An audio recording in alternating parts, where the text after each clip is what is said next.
I wouldn't expect them to spend much time here in the aid station, so I think this is going to just be, here we are at the exit to the aid station.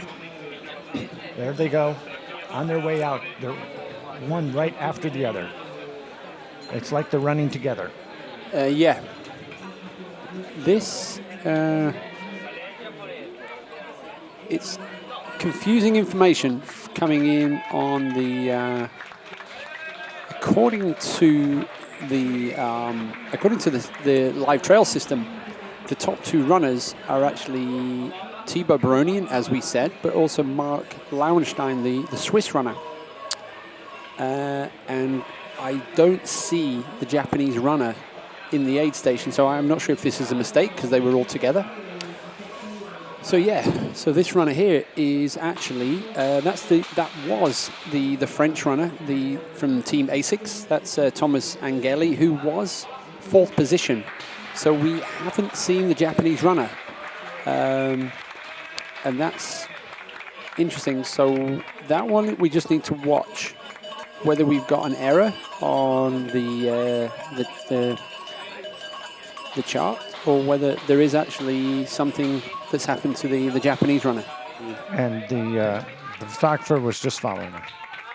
Yeah, but I guess sometimes it's hard for the cameraman. So here we go. Here is Emily Forsberg into the aid station at Vallorcine. So is Emily the lead? That looks like the case. So so just to let you know, Douwe Sherpa that you just saw in the screen, that Douwe is the original winner of the UTMB back in 2003. So only 67 runners finished the UTMB back in 2003. So Douwe definitely continues his his relationship with the UTMB, and this is the 15th year of the race. So Emily Forsberg into the A station. Look at her smiling, and there's Amandine. Wow, there's nothing between these two. This is so exciting. This is what we kind of want. Yes, and you can hear the crowd light up for both of these women. There's a big chatter in the background. Yeah, so Amandine obviously getting a huge cheer from the French crowd.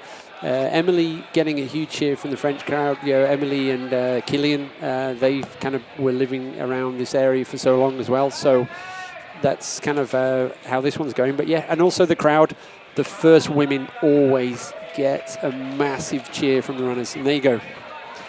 Next to nothing in it. So it looks like Amandini's kind of got this slight upper hand on the climbs, and then Emily's kind of sneaking ahead on the descent. So here's the first runners, and they need to negotiate the cars. And you can tell from the sound, the pitter-patter, it's raining. And so the runners have also chosen now to place waterproof jackets on there. So there you go. We have the Frenchman, Thibaut Baronian, and Mark Lauenstein together. Great footage here by this is fantastic. This is live trail running or ultra running. And this trail now just runs alongside the road here at the Col de Montets. So, yep, good job here by the cameraman. The strategy of the runners with respect to puddles is always interesting. Do you go right through them, or do you go around them? How do you decide?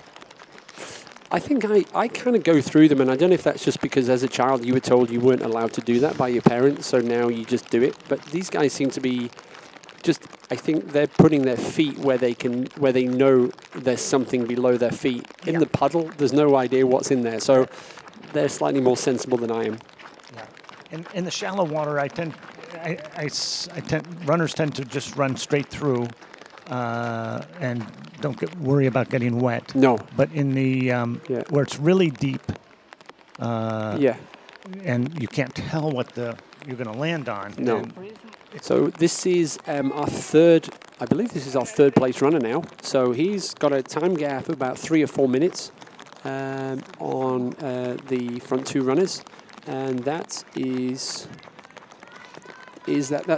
that's Trying to see the number there, Randy. Is that and that looks like a Scott Team Scott runner. So that's confusing me because I was expecting the ASICS runner to be coming in now, the Thomas Angeli, but it could well be Thomas. Looks like he's got a slight hobble there. Yeah. He looks like he's on one foot. He's pushing more than on the other one. I agree. So, but he's still moving along, and I guess he's just getting ready for the excuse me, the final climb. Yeah, he's moving well, but you can notice there's a slight change in the biomechanics. So something's not 100% right there. But at the same time, this guy is in the top 3, so something's right. So this is. I'd love to run like he can, even with. Yeah, exactly. A messed up biomechanics. 4 hours and 1 minute of trail running here today at the OCC. Now, see, he goes through some puddles and around others. Again, making different choices. That's what each of the runners do.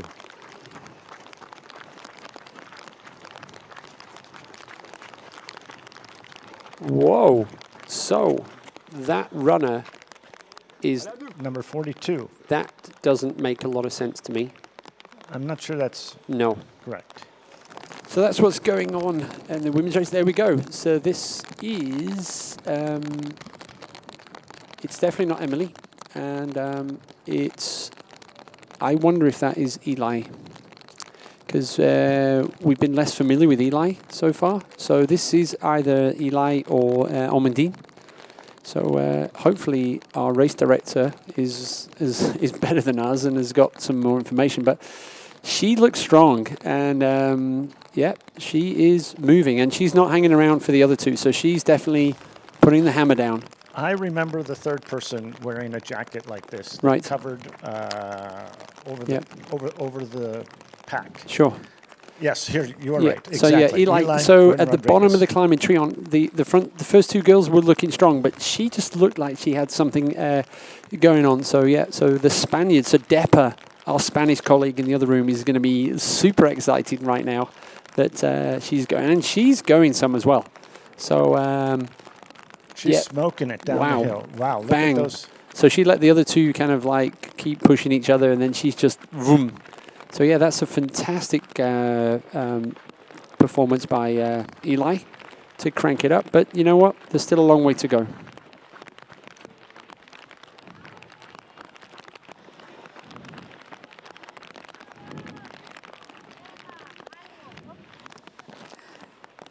Poor old cameraman trying to keep the lens dry. There we go. That's Emily. That's Emily. You can see the flower in her hair. And what's the gap there you got, Randy?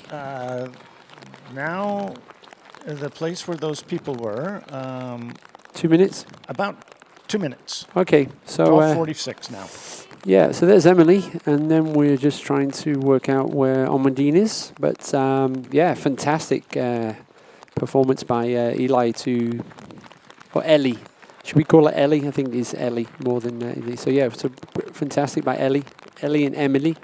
So here we are. This is the Col de Montet, the top of the road.